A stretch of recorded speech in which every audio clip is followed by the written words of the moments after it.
Hi, I'm Steven, the calculator guy, founder of DeFi Dojo Discord, and this should be the most important DeFi video you ever watch in terms of finding yield. This is the arbitrage video based on the arbitrage thread. If you guys don't know, arbitrage is where real money is made by sophisticated actors on a daily basis in DeFi, and I'm going to show you a few of the arbitrage opportunities you should be looking for, and then how to act on them. This is going to be sort of like a beginning level guide to arbitrage, but at any level, you can definitely benefit from understanding these concepts. Let's just dive right in. So first of all, what is arbitrage? Arbitrage is finding a price inefficiency or a value inefficiency between two things and being able to profit off of it. So you can imagine a situation where you can buy an item from one place and sell it at a different place for more money, right? So you can arbitrage the difference in those two things, what you can buy it for and what you can sell it for. In DeFi, these opportunities arise all the freaking time. One great example is with like STETH, Lido ETH, one of the largest assets in all of DeFi, if not the largest asset that's not ETH or Bitcoin. You have Lido ETH, right? So before Lido ETH was redeemable, it saw these sort of massive depegs, at one point going down as much as like 2%. This is actually pretty recent. And then recently again, almost down a full percentage. Now, what does that mean? It means you could buy it under peg and then make a 1%, 1.3% arbitrage play by unstaking it. Now, you might not think that's a great percentage play, but if, I don't know how far this back, yeah. If we go farther back before Shanghai, there were much larger arbitrage opportunities, 5%. So getting 5% on ETH in the span of 2 months, that's not that bad. We can go over, I made a bunch of calculators for arbitrage plays. So if we know the backing for STETH is 1, right? It's 1 to 1. And the market was pricing it at 0.95. And it took 70 days to repeg. That's an annualized yield of 27.4% on your ETH. No farm rewards, nothing. Purely repegged. And you could leverage that. But we'll get to that here in a second. So these are called like peg arbitrage plays. Basically, there's an asset like STETH, Lido ETH, that is backed by ETH.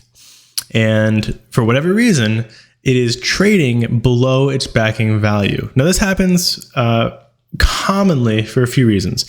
The most common in like recent history is because there's no redemption mechanism yet. So you can look at SWETH, which is Swell ETH, as an example of this. There's no redemption mechanism yet, so people can only exit by selling. They can't exit by redeeming it. Also, because there's uncertainty as to when it will be redeemable, the risk premium of holding that asset is sort of bought into that price. So you can buy it under peg and then hold it to redemption and redeem it later on. You can see before Shanghai, there was this massive sort of risk premium on holding the asset. And then once Shanghai happened and Lido ETH was redeemable, it got much, much closer to that 1-to-1 value. But there are still some events that push it under.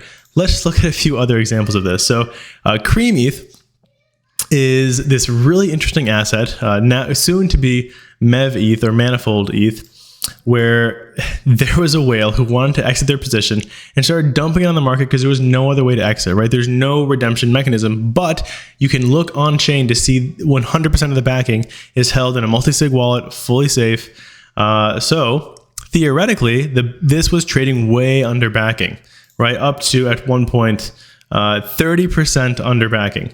And so what people in my community did, as an example, was to purchase this asset under backing with the assumption that the transfer from Cream to Manifold would go off without a hitch. And it's been going pretty smoothly, but there have been sort of some bumps along the way.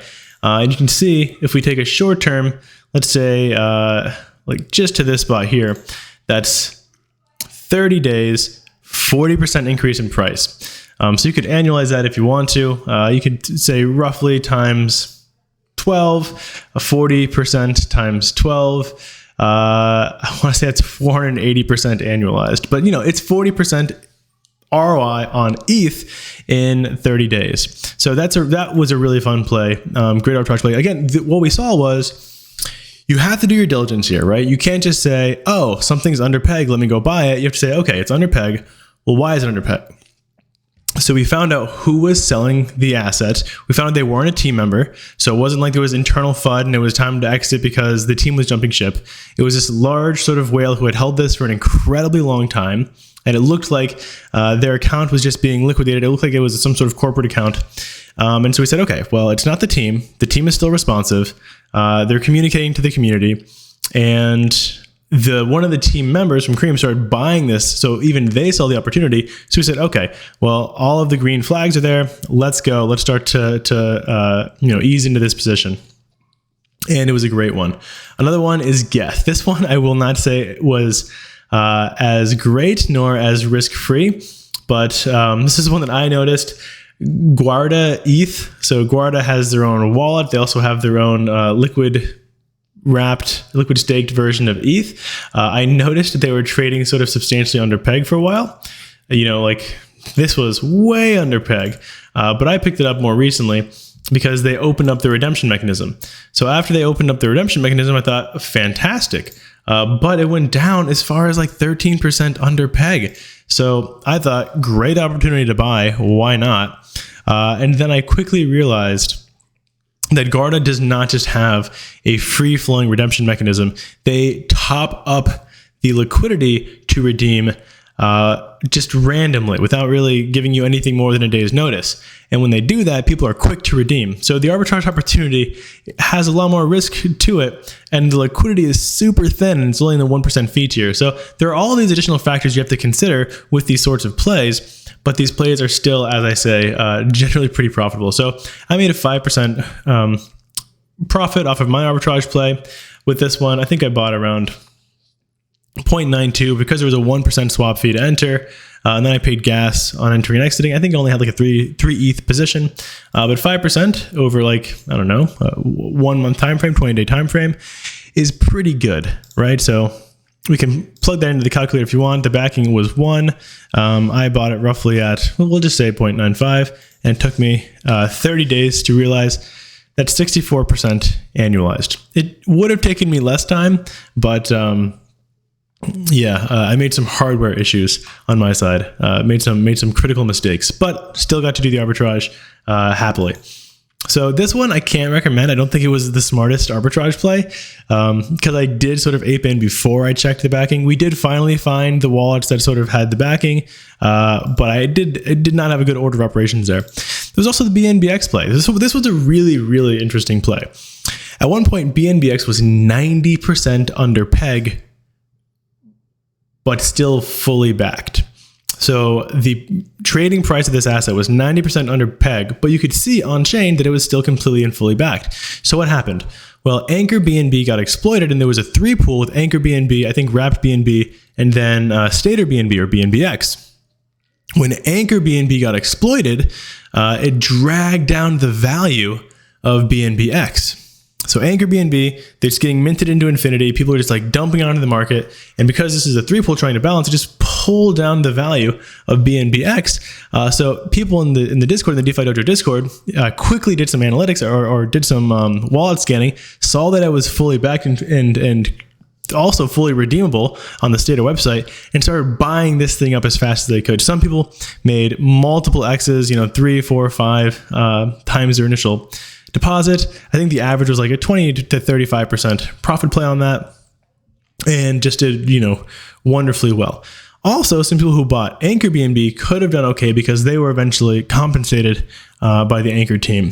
That's another thing that's generally good about these plays, is that when there's an exploit on a liquid staked token, the backing is generally safe. It's just that the token is minted. A bunch of these receipt tokens are minted and then sold into a liquidity pool. But all of the backed assets, like the staked BNB or the staked ETH or the staked NEAR, is safe, so that the team can just create new receipts, expire the old contract, give a new contract, and then make everyone whole again. So that's one of the good things about this.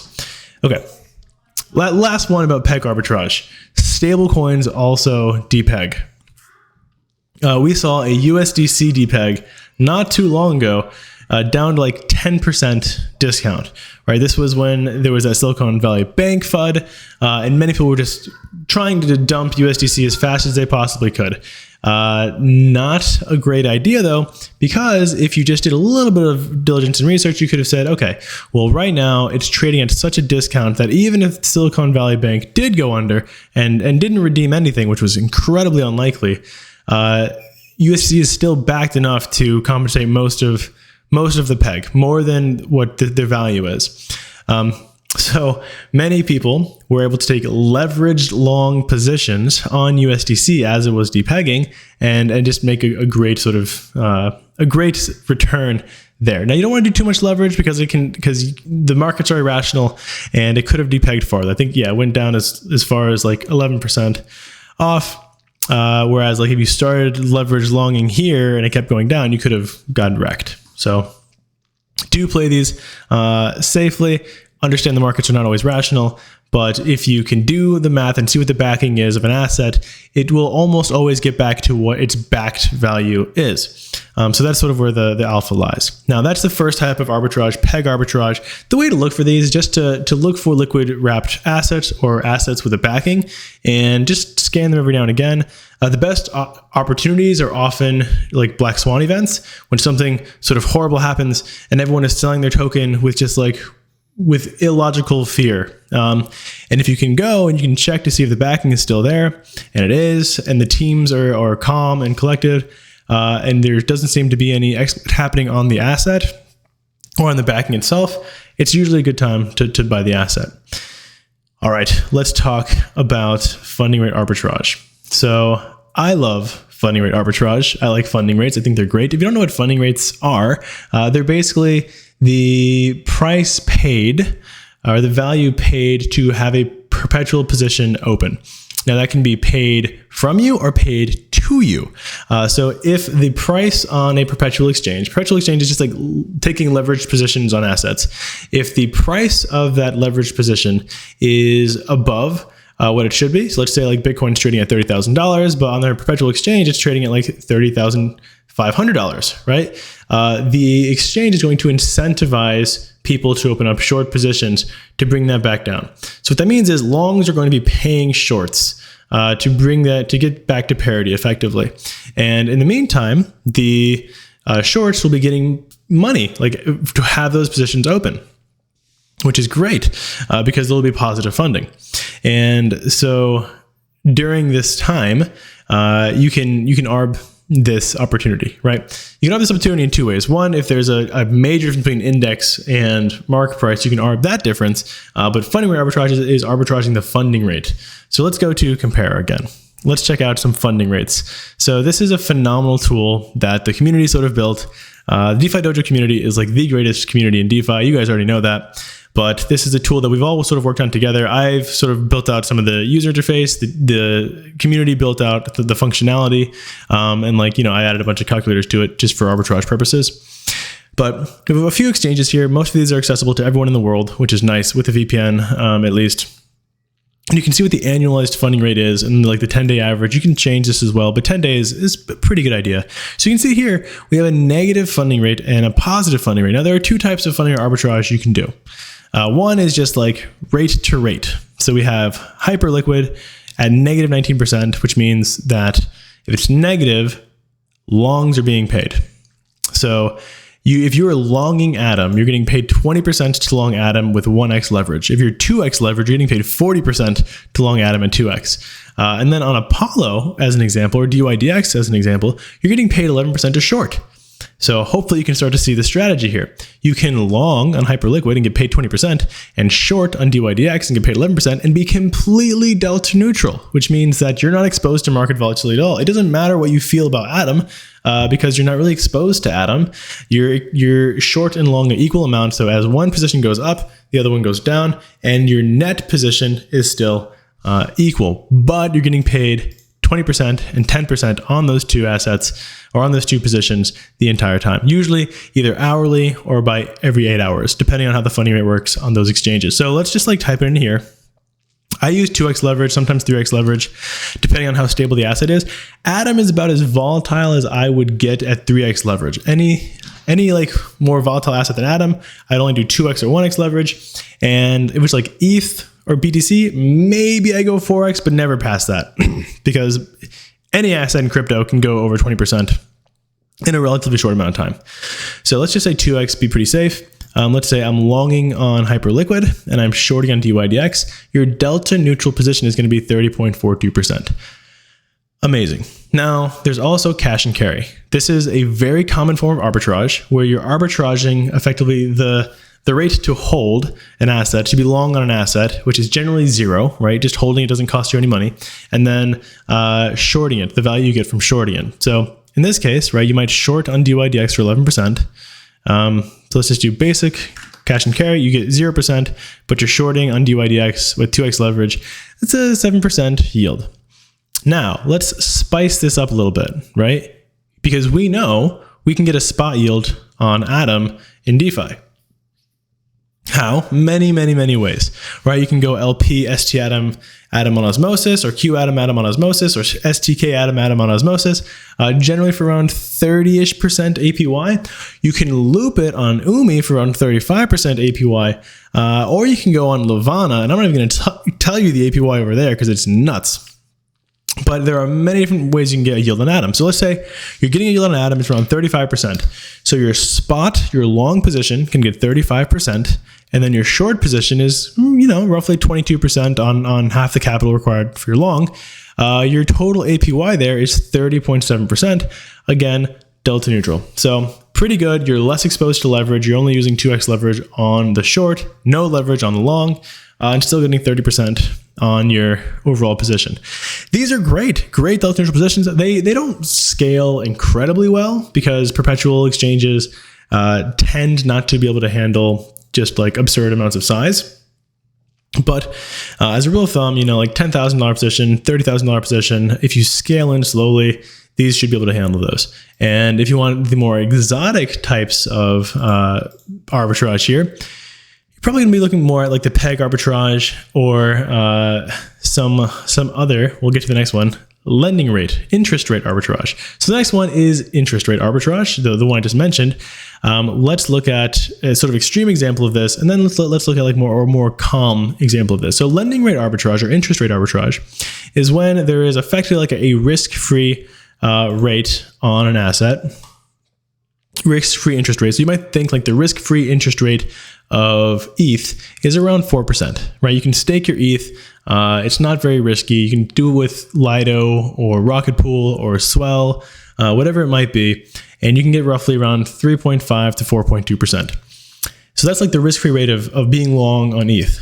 Then there's the borrow rate. So if you can use these LSTs as collateral and then borrow for cheaper, for a lower interest rate than your collateral is gaining, then you can leverage that interest rate and get a really nice yield. So we're going to look at Atom because Atom has some pretty extreme interest rates. So it's really easy to see this strategy.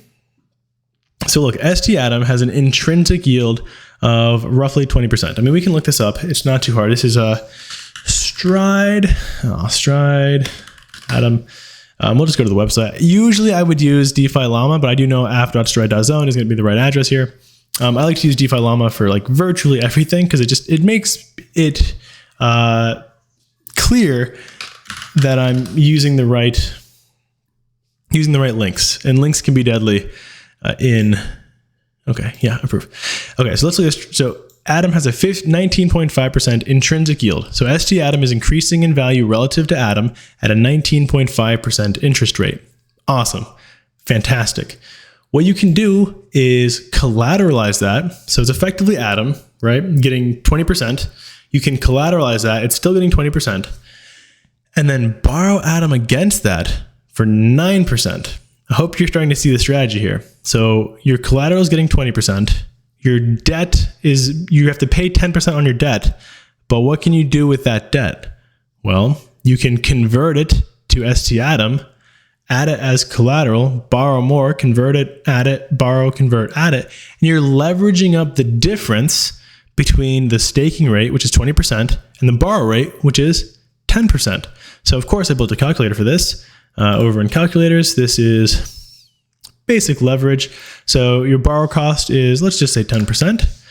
Your collateral yield is 20%. And the LTV here, I believe, is, I want to say it might be 75%. But the LTV really matters. The higher the LTV, that's just going to dramatically affect your leverage. And when your leverage is affected, your overall yield is affected. So like 75% LTV gets you 4x leverage. 90% LTV gets you 10x leverage. You can see there's a massive difference between 75% LTV and 90%. LTV is loan to value. If you don't know what that means, it means like if you have $100 of collateral and your max LTV is 75%, it means you can only borrow $75 against that $100.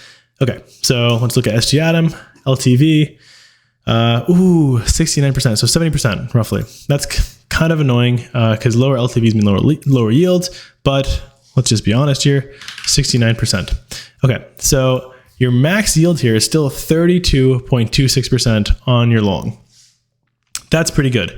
So you're arbitraging that difference. You're turning a 20% yield on Atom from staking it into a 32.26% yield by arbitraging the difference between the staking yield of 20% and the borrow interest rate of 10%. So you can see there's a 10% arbitrage between the yield and the interest rate cost. Now, that's for Atom, but let's talk about the Big Daddy ETH, right? Because there's also an arbitrage opportunity there. Let's use DeFi Llama this time because I'm going to go to Morpho. And I know Morpho has like a suite of sites. Morpho is like this really cool protocol where you can do peer-to-peer lending. So you generally get better rates than on Aave, as an example, Aave being the biggest money market in all of DeFi. Let's see if I'm going to go to the right Morpho. Launch app. Please be the right one. Let's go Aave v3. This is what I want. Okay. Cool. Actually, Aave v2 might even be better here. This is fine. So with ETH, right, we know we have that sort of risk-free staking rate of 4%. So let's type that in. Risk-free staking rate of 4%. The borrow cost on ETH on Morpho, ooh, that's so good right now, is 2.71%. Now it's hard to get, it takes a while to get matched. Morpho has some pretty good matching efficiency, but it might take you like a month to get matched here. So for a month, you might be only getting like you might be borrowing for 3.31%. Okay, so let's just say 2.71%. Let's say you get matched 2.71%.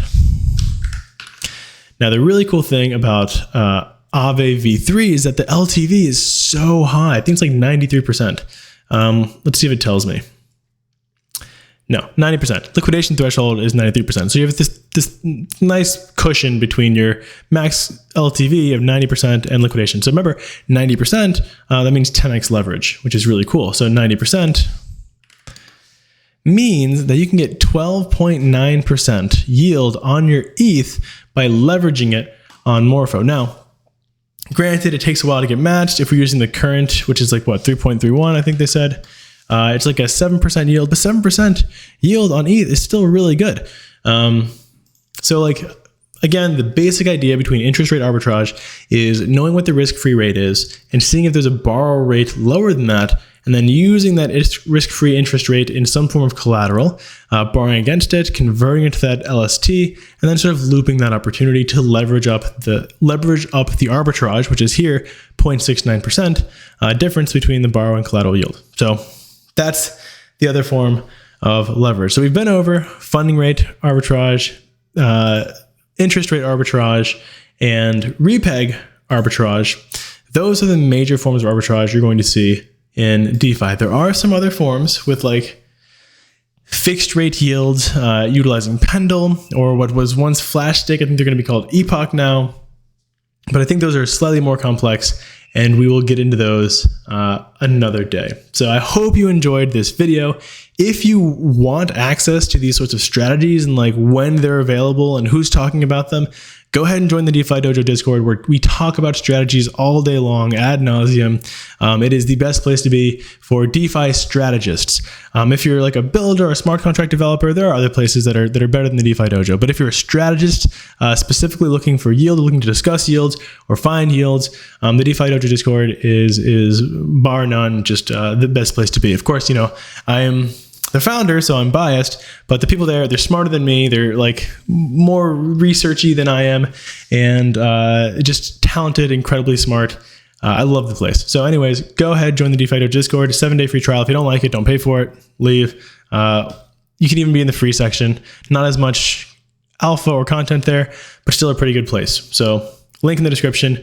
Do not click on any links on my Twitter right now. My Twitter has been compromised via SimSwap exploit, hack, whatever. I'm hoping that'll be resolved in the next couple of weeks. But until then, please don't click links in the Twitter. Thank you so much for watching and have a wonderful rest of your day.